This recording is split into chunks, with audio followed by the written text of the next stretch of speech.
Hey there, my weird and wonderful voids. Welcome back. So today we are doing a let's draw of a new custom dragon from House of the Dragon, where I had so much fun making my own kind of dragon that I wanted to do it again, but I was lacking inspiration. So I asked my fabulous partner to send me a Pinterest board of 6 pictures of favorite aesthetics, ideas, stuff like that. And he sent me this, and that is definitely not my style, to put it lightly, but I love a challenge. So let's get started. First thing I wanted to start with is lines of action, and I'll be getting into more specifically what a line of action is in my next Back to Basics video. As for now, most of his inspiration, the Pinterest board, was very insect. It's very not reptilian in my style. So I wanted to go for the most insect thing I could do, which was incredibly thin and sharp features. And I really wanted an open pose because dealing with quadrupeds, especially quadrupeds with big limbs, it's sometimes really hard to show an exact body type without having it being closed off. So I thought if I could make it look like he's in the middle of a jump or a run with one wing up to show the underbelly as well as the other leg, it would be much more aesthetically pleasing. With starting out like this, don't think of how things are working. Think of the feeling. Keep your sketches loose. Keep the lines loose. And the big thing that I'm working with here is silhouette. What a silhouette is pretty much is the formation of an object with positive and negative spaces to make it more legible. And I'm keeping it very loose, very rough, and I finally kind of get to something that kind of I like. And then I started all over again. Because sometimes your first idea is not the best idea. And even though it may be the one you're looking hardest on, you'll see me flipping back and forth between my first idea and my second pose. And it turns out, dun, dun, dun, my second pose is a little bit more creative and better. I come back in with my second pass with a different color, usually with big kind of projects or ideas like this, especially if I haven't fully fleshed out how exactly I want it to look. I go through about 2 or 3 different passes of different colors. This is my second pass. I start with red because it's really vibrant, blue because with me, it's a little bit easier to make out compared to the red, and then I'll start with a funky last color that's usually of a cooler scheme to start on. My key point and the key thing I'm thinking of with the second pass is, okay, I like where these limbs are roughly going to go. How are the limbs fitting together? How is this going to look together? So my whole second pass with blue is specifically about anatomy. Usually with quadruped figures, a lot of their weight are front facing. There's a lot of emphasis on shoulders, and most shoulders in the animal kingdom are relatively the same, whether you're quadruped or bipedal. And usually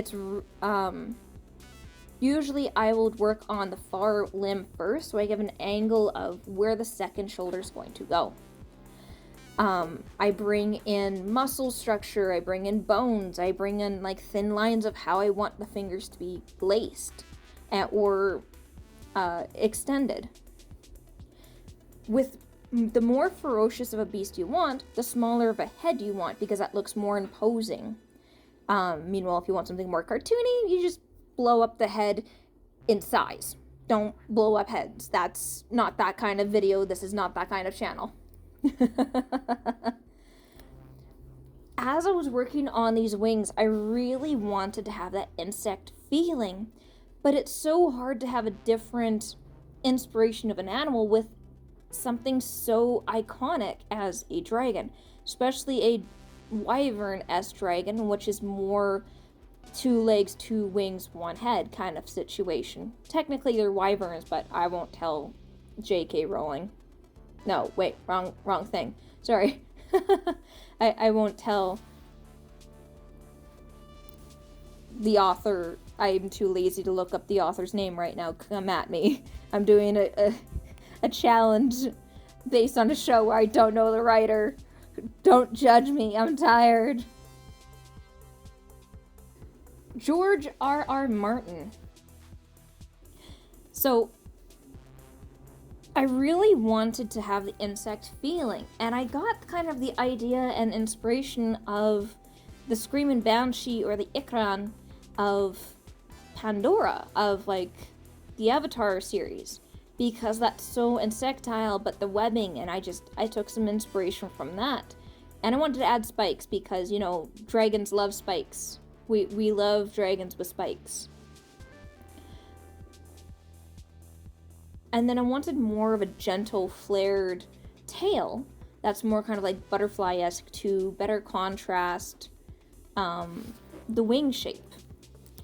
Something that I try to keep with such a busy design, it's important to see where all of those details are going. If you put a lot of details on one side of the silhouette compared to the other and keep the other one much more simple, it's a lot easier to read, okay, what exactly is happening, even if the entire thing was blacked out. This dragon is very low to the ground. I wanted a really elongate. I also took a lot of inspiration from the quick snippet that we got in the season finale of Sheep Stealer, with having like the big extensions with the wings and the huge underbite. I thought that was incredibly beautiful and unique compared to all the other dragons we've seen in the series. Even most dragons in pop culture, we don't see a lot of underbite. We see a lot of overbite, T-Rex faces and muzzles and stuff like that. So I really, it got my funky bone. It gave me an art happy, so to speak. So I wanted to bring that in with this design and keep everything simple, keep it very sharp. I wanted the actual design and body to come through more than the actual details, like the teeth and the eyes and the muzzle and all of that. Coming in with my third pass is hot pink, because why not? Because I chose it. And I'm really kind of drawing out the details I really like and leaving the ones I don't back. Like, for example, I brought down the cheek of his jaw a little bit more. I accentuated the knuckles on his hands, so to speak, to show where those wings and the joints are actually connected to the hand itself and the wrist.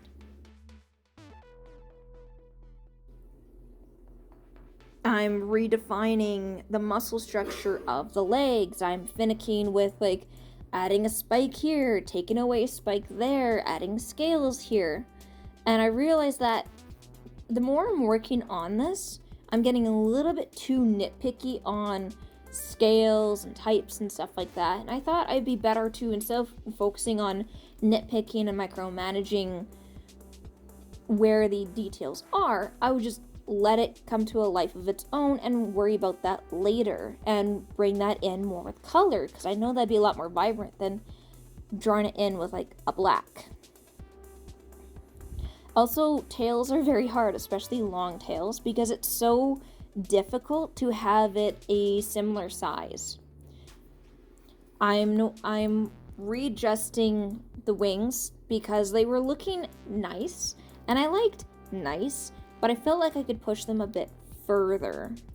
I felt that they weren't folded properly, and I felt like I could have more of a exaggerated point of having it coming towards the camera than just simply tucked with that step, and maybe he's folding out his limb out as he's taking a step so it would fan out more. I wanted to, for those in case they wanted to replicate the style or have more idea, I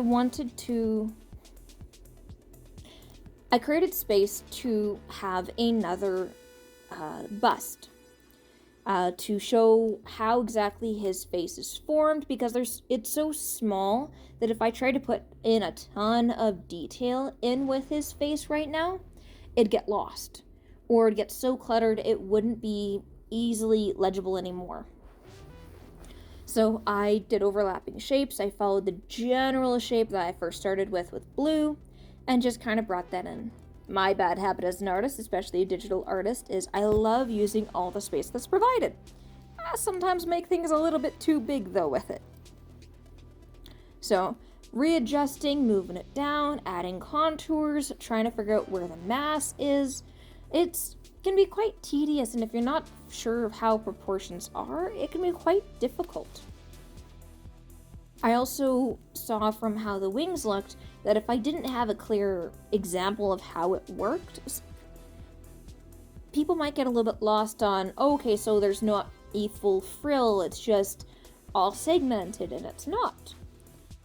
Treating this as if this was a character concept, as if I was turning it into the House of the Dragon show, I would want to have a way for the modelers or the other artists to take this reference and be able to work with it, put in the actual details, proportions, and stuff like that, and there just wasn't enough information on the page that I was comfortable with, so I went above and beyond and added the actual wings.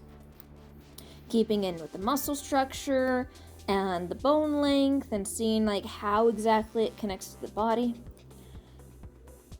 One thing that I really struggled with both of these two custom/challenges is coloring, and I'll get to that in just a moment. Continuing on with these references, it was interesting and quite fun to kind of fiddle around, see how each point works with the other. And once again, start loose.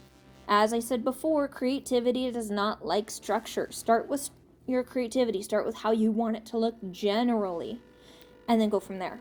Add the details, add the proportions, the dynamic poses, the line of action. You got to start simple. Otherwise, your brain just going to get so fixated that everything else is going to get forgotten in the background. And once again, going through the second pass with the face, the wings, the horns. It's almost redundant at this point in how often I've talked about the points that I've already mentioned. Starting with the first pass to get an idea. Second pass is to redefine the lines, the details. And the third pass, which will usually either be a second color, or third pass would be line art, because this is how you want things to look. This is the final pass. This is like the final, okay, yep, it's all good, and going from there. Insects really are a bit of an enigma, because by all the laws of physics that we know nowadays, bees should not be able to fly. Wasps should not be able to fly. Ants and spiders don't take fall damage. Why? I don't know. So I wanted to go for something that is completely improbable if they lived in this world. Small wings, sharp points. Traditionally, having such narrow wings, at least from my understanding of it, it'd be hard to actually get the lift up and out. But this is dragons, and this is fantasy, and the rule of cool rules here. Going a bit outside my comfort zone with a subject matter like this. And it's good to get out of your comfort zone. And not just art. Starting with line art, line weight holds a lot of information. I traditionally will keep my lines very, very light towards the top of the page or towards the light source, and then really darken it down completely on the opposite end of it. That shows form, it shows line control, and it's hard to be a good artist if you can't control your line weight. And myself personally, once the roughs are done, I speed through it. It's the time for me to turn off my brain out of problem-solving mode and just enjoy the process of watching it come together. So, it's one of my favorite parts of art, the line art, because that's finalizing all the hard work you've done, it's seeing it finally come together, the nuance with it. And it's the second final stage to seeing what it really looks like and seeing how happy you are with it. Line weight can also show shadows and formation without the actual coloring. It can accentuate or pull back details that you do or do not want focused on. It's funny enough, from what my other fellow art friends say, their least favorite part, because it's so final and you have to have such fine control with it. And some tips and tricks that I've learned with doing this is, if you're trying to do fine details, zoom in. If you're trying to do a straight line or a simple curve, zoom out. Trust the curve of your wrist to finish the pull, to finish the curve. Straight lines are easier to do if you're pulling it away from your body. Curve lines are easier to do if you turn towards your body. And if you're trying to get fast, get bad. You have to do a lot of practice in order to get to this kind of speed. Granted, this is about 3 times as fast as my normal drawing. This whole project took me about 2-3 hours from the first line on the page to my watermark on the sheet. That's just because I failed a lot. You can take a lot of personality with how you do line art. If it's super smooth and articulate, then it could represent that the character's really calm. If it's very rough and scattered, it could represent the personality is a bit twisted or unstable. Then again, you have to get good first to actually try to get these personalities, but it's something to think about. With having dark lines on the bottom or dark lines next to thin lines, you will notice the thin lines more. So it can be a good way to show depth. It could be a good way to show the thickness of and the usefulness of a body part.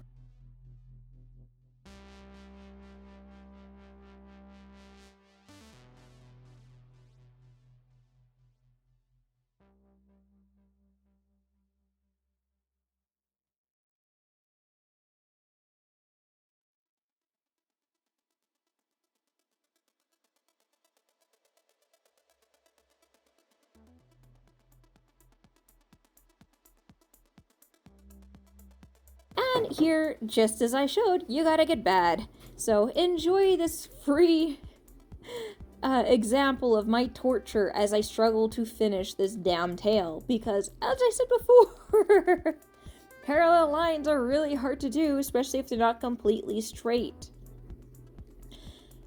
My best example is, if you're trying to finish something, go past the point of where the line ends.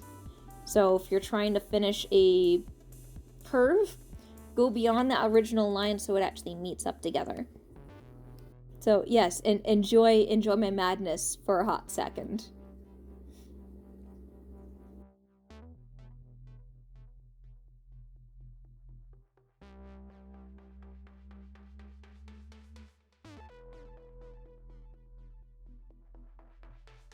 The coloring. I struggle a little bit with coloring, not the fact that I know how to go inside or outside the lines. It's the fact that almost every dragon in this world, in this universe I'm trying to replicate, is all one color. And I like color. When I first started out drawing and coloring and stuff, all I had was those Crayola pencil crayons, and that was it. So now that I've got all this color at my fingertips, and I love working with color theory, it's really, really hard for me to stay within one color scheme. So it's hard for me personally. Wanting this to be insect based, I knew that I wanted it to be kind of a dark mossy green, because most insects are black or a green, very neutral, muted colors. And wanting to dark neutral colors, considering also that this is going to be kind of more of an ambush predator compared to like something that would be endurance based. First thing in mind for color scheme is a shark. If you're looking up, you're going to be seeing the sky and you'd want to have a lighter underbelly. Looking down, you're going to want something a lot more textured to blend in with the forests and stuff like that. And I can't just leave it one color. I can't. So I block it out all with this one solid color. I come in with another layer that's overlaid on my base layer. That way I don't have to worry about going outside the line. I can have a lot more freedom, and I can just shave off a few minutes of what would make a line, go back with the eraser, make sure I'm still within the actual borders. It saves a lot of time for me personally. So I came in with a lighter, kind of more muted out green for the underbelly, and dropped in some speckles of black over the top with a light airbrush, just to have some more of a realistic gradient throughout the beast, so to speak. After that, I'm coming in with a slightly more saturated color of the underbelly, and I'm making scales. I have a really bad habit of sometimes going over and beyond with my details, and it can get muddy so fast. So I tried to keep it as simple as possible, especially the fact that I knew as I was working on this, wanted to keep simple shapes, and coming in with a lighter color, going into a gradient, it adds more intrigue for the fade. With the actual closer to the end extremities, I wanted to kind of have more of a difference between the fingers and the feet compared to like the torso and the head and stuff, so it's just a little bit more legible. So I got the same mossy green that it had before and got a couple shades darker and started doing the opposite kind of scale patterns on the top of the body, just to have more of a similar feel of like scoots on a snake or armor platings on an alligator or something like that. There has to be some kind of natural defense, at least my opinion, my rule, my dragon. And really accentuate some of the more reptilian-esque aspects of this typically insectile design. So I stayed with rectangles and hexagonals.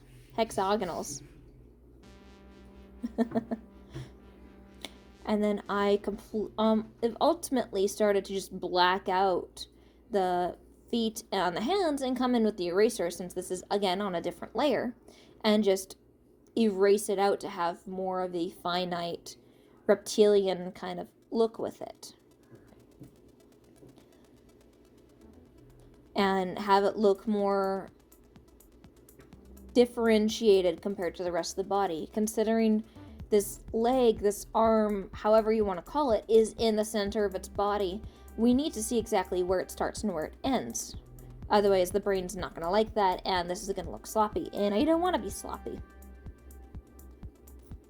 So, blacked out the legs, blacked out the hands, came in with a eraser, and then I will sometimes go over the established scales with a soft eraser, just to kind of soften the look and have it fade into each other, and not have it look as blocky, so to speak.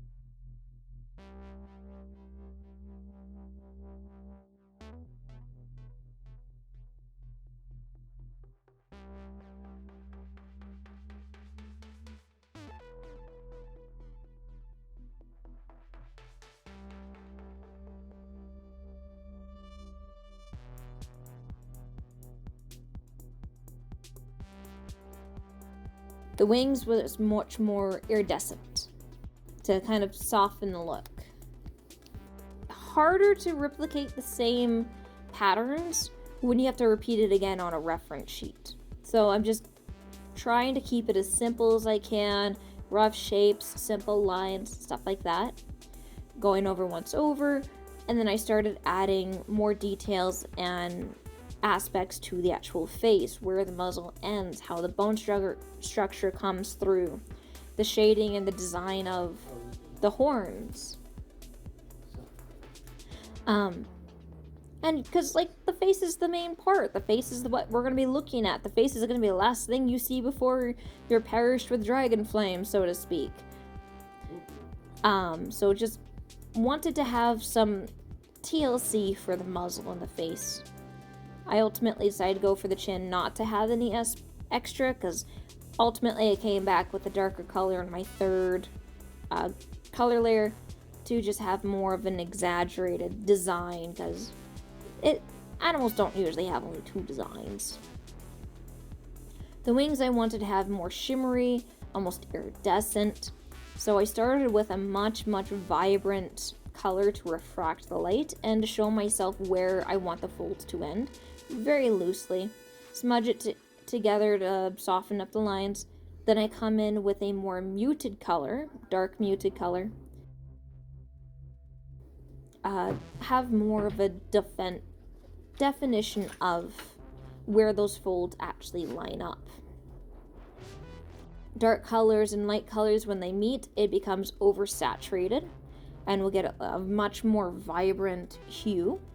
So I'm going over that with another quick pass, making things really loose, because most of this is going to get blurred out anyway. And I just wanted to get the initial color, feel, and spaces down. Once it's all blurred in and looking much more plasticky or iridescent, I come in with a pale pencil.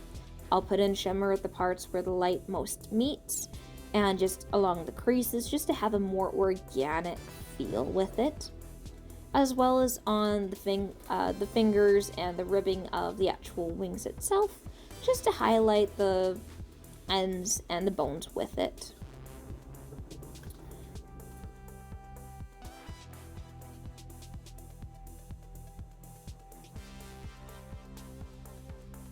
Finally, I'll take that similar color and make it more opaque, and I'll start drawing in the claws, the teeth, the face,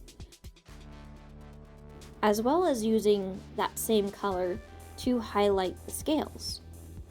Because when a light hits a ridge, it'll have a hue or a sharp contrast, and I wanted to make these ridges, especially the ones along his back and the dark green areas, a little bit more accentuated and risen look compared to just having it look painted on. It also brings a nice little idea that, shiny, insect, shiny, so.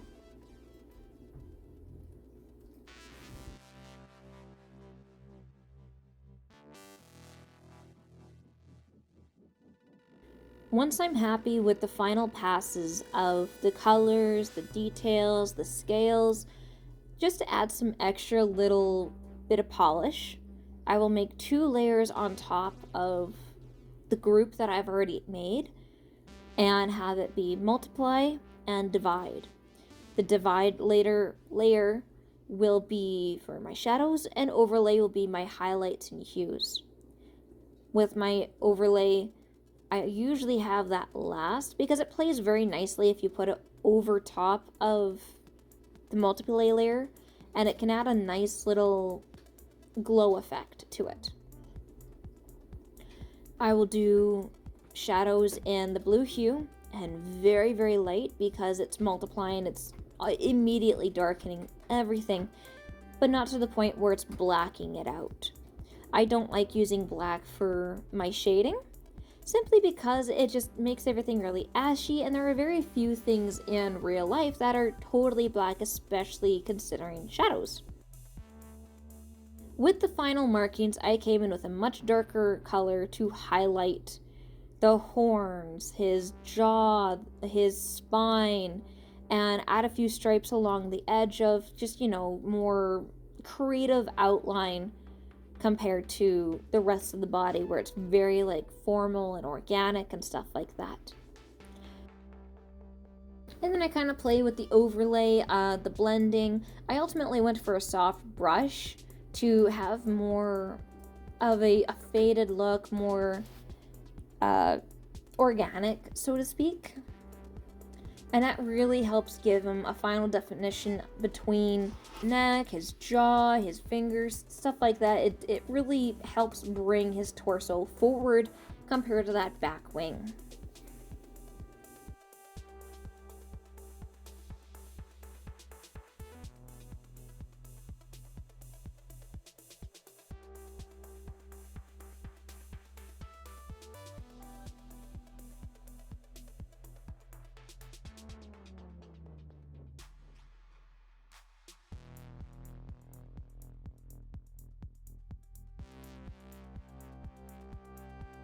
Again, with the shadow, instead of just trying to replicate the size and the exact deformation, I just flipped the original blocked in color, rotated it around so it matched, and added a light general gradient of the rest of the color compared to the hard outlines, just to make them pop a little bit more. And since now that we have the shadow officially down, I can now bring in more of the multiply layer and color that down, because we now have a general idea of where the light's coming from. It's coming from the top right area of the page, and I color accordingly, making sure to accent muscles, define, sharpen out the claws, and just smooth everything out so it doesn't look as rigid. With the overlay, I'll try to do an opposite color of my shadow. In this case, I went for more of a yellowish orange.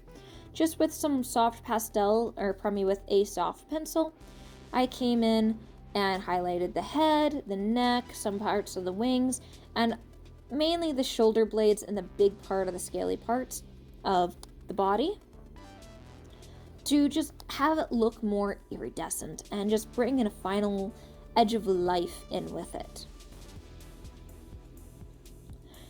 Bringing shadows forward, pushing areas back, and bringing it to life. Especially with kind of the holographic look that the wings eventually got, and I am so proud of how they ultimately came out.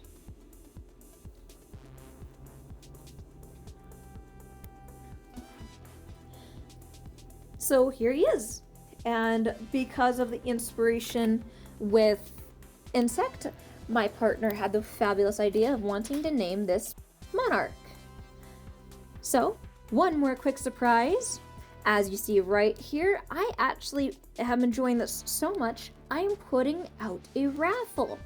By the end of November, anyone who wants their own custom House of the Dragon made needs to like this post on my Twitter, comment their own Instagram or Pinterest board of 6 images, like the example or similar to the example my partner made, and I'll make a video and make your own How to Train, wrong franchise, House of the Dragon. Let me know what you think. Let me know if there's any other projects that you guys would like to see me do, whether more dragons or themed aspects from other shows, or just, art challenges. Let me know below. Thanks for watching. Stay safe and sane. Bye!